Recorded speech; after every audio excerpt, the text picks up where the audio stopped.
Engineers, recently हम LinkedIn में एक पोस्ट शेयर किए थे कॉम्प्रेसिव स्ट्रेंथ का रिगार्डिंग, और पोस्ट में हमको एक कमेंट देखने को मिला। कमेंट ऐसा था कि then why submerge the cube sample in water when the actual structure is on land and open air और सन। तो देखिए, एक्चुअल जो हम लोग क्यूरिंग करते हैं उसका मेन मोटो क्या होता है? मेन हम लोग क्यूब को एक आइडियल कंडीशन दे रहे हैं, एक आइडियल सिचुएशन दे रहे हैं जिसमें वो फुल स्ट्रेंथ गेन कर सके। ओके, क्यूब का जो एक्चुअल वैल्यू आएगा कंप्रेसिव स्ट्रेंथ का, वो साइड का हिसाब से हमेशा 60 to 70% ज़्यादा आएगा। हम लोग कंप्रेसिव स्ट्रेंथ में जो वैल्यू मिल रहा है वो हमका बेंचमार्क है, उसका हिसाब से साइड में हमारा जो स्ट्रक्चर है उसका स्ट्रेंथ 60 to 70% तक कम ही होगा, और वो कम होगा तो वही हमको एक्सेप्टेबल है। और एक होता है कि ribbon hammer test. Ribbon hammer test में हमको क्यूब कास्टिंग का कोई ज़रूरत नहीं है।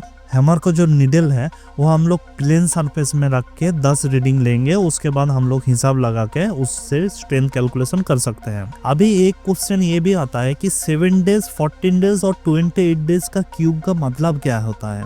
तो 7 डेज का जो क्यूब है, 7 डेज क्यूब में हमको ये देखने को मिलेगा कि क्यूब कितना सेट हुआ है, मींस कंक्रीट इनिशियल स्टेज में कितना सेटिंग हुआ है, और इनिशियल जो बेंचमार्क हम लोगों का है स्ट्रेंथ का वो एक्सेप्ट कर रहा है कि नहीं।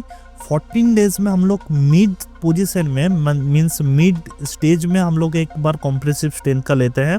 28 डेज में जो फाइनल स्ट्रेंथ होता है वो हम लोग कैलकुलेट करते हैं। ओके, तो सिंपल वर्ड में हम लोग कैसे कंक्लूड कर सकते हैं? सिंपल वर्ड में हम लोग ऐसे कंक्लूड कर सकते हैं कि हम लोग क्यूरिंग कर रहे हैं ताकि हमको जो बेंचमार्क स्ट्रेंथ है उसको हमको अचीव हो सके, और फील्ड का जो स्ट्रेंथ है वो 60 to 70% हम लोग उधर से कैलकुलेट करेंगे।